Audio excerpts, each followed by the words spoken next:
ప్రేక్షకులకు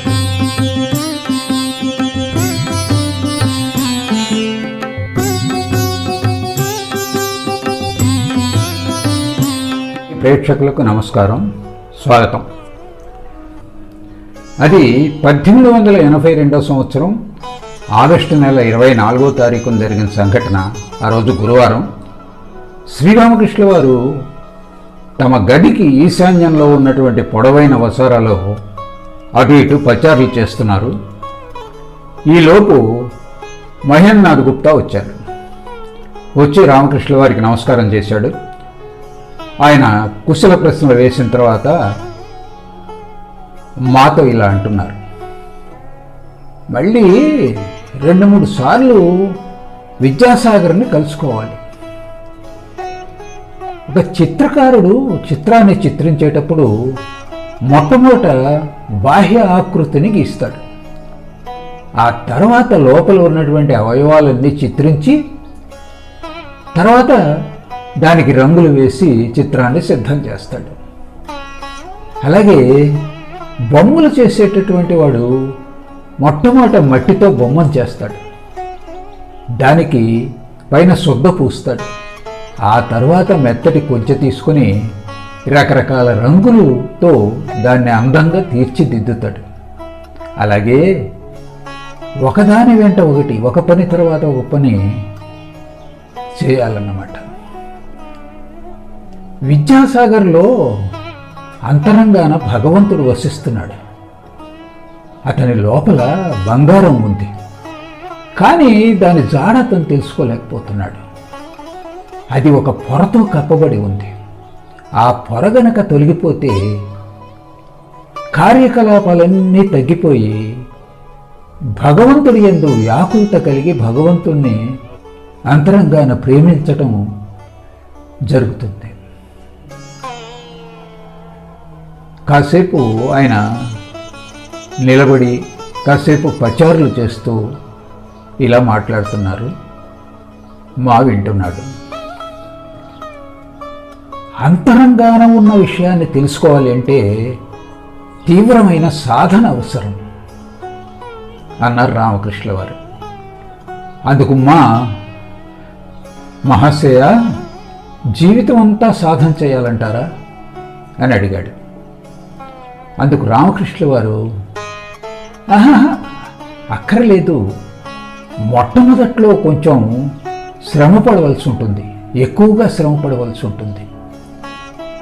నది మీద పడవ నడిపేవాడు ఎదురుగాలులు తుఫానుగాలులు వచ్చినప్పుడు, అలాగే పడవ వంపుల మార్గం గుండా పోయేటప్పుడు లేచి నిలబడి చుక్కాని గట్టిగా పట్టుకోవాలి.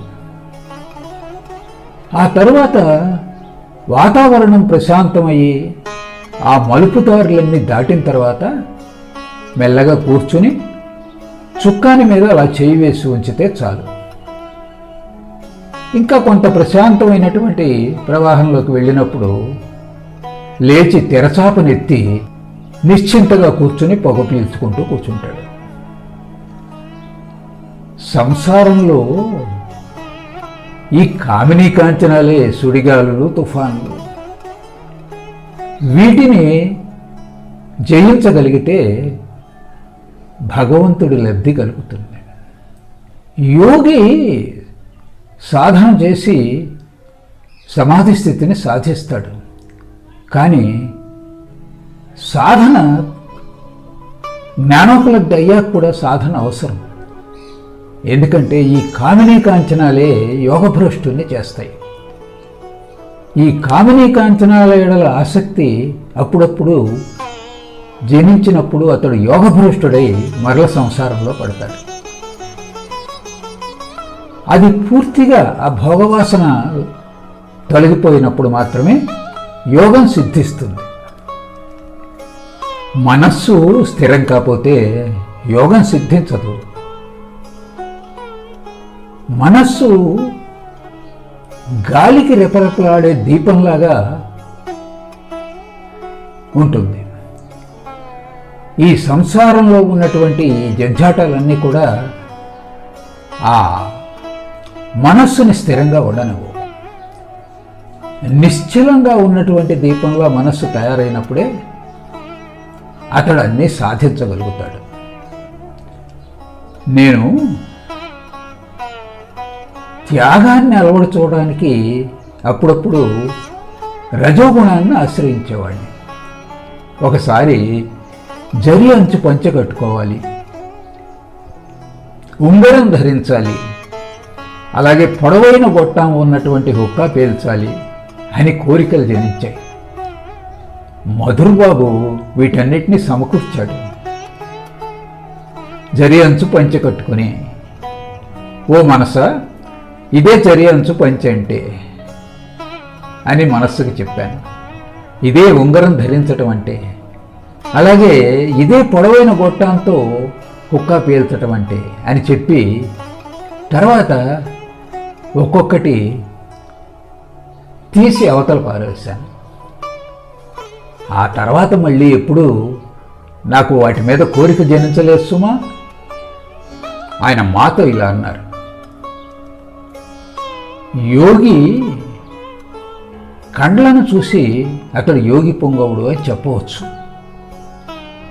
ఎలాగంటే ఇది గుడ్లు పొదుగుతున్నటువంటి పక్షి పరధ్యానంగా ఉంటుంది.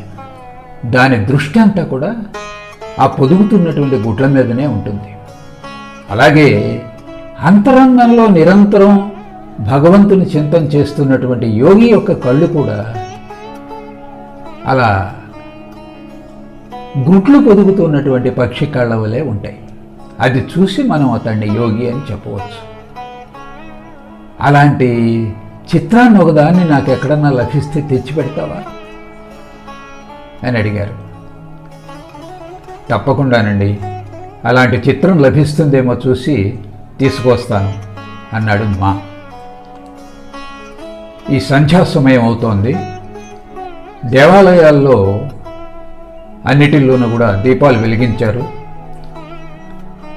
భవతారిణి ఆలయంలో, ద్వాదశ శివాలయాల్లో, రాధాకృష్ణ ఆలయంలో దీపాలు వెలిగించారు. రామకృష్ణుల వారు మెల్లగా వచ్చి తమ గదిలో చిన్న మంచం మీద కూర్చున్నారు. ఆయన గదిలో సాంబ్రాణి ధూపం వేయబడి ఉంది. ప్రమిదలో దీపం వెలుగుతోంది. ఈలోపు ఘంటానాదాలు, శంఖనాదాలు వినవచ్చాయి. హారతి సమయమైంది. రామకృష్ణుల వారు జగజ్జనని ప్రార్థిస్తూ ఆ తన్మయత్వంలో నిశ్చలంగా కూర్చుండిపోయారు. తరువాత కొంతసేపటికి మామూలు స్థితికి వచ్చి మాతో ఇలా అంటున్నారు, నిష్కామంగా కార్యకలాపాలు చేయి, నిష్కామంగా కార్యాలు నెరవేర్చు. విద్యాసాగరు చేస్తున్న పనులన్నీ మంచివే, అయితే అవి నిష్కామంగా చేస్తే అతనికి భగవోపలబ్ధి కలుగుతుంది అని చెప్పారు. అందుకు మహాశయ, ఈ కార్యకలాపాలన్నీ చేస్తూ కూడా భగవంతుడి యొక్క దర్శనం పొందవచ్చునా, భగవంతుడిని పొందవచ్చునా అని అడిగాడు.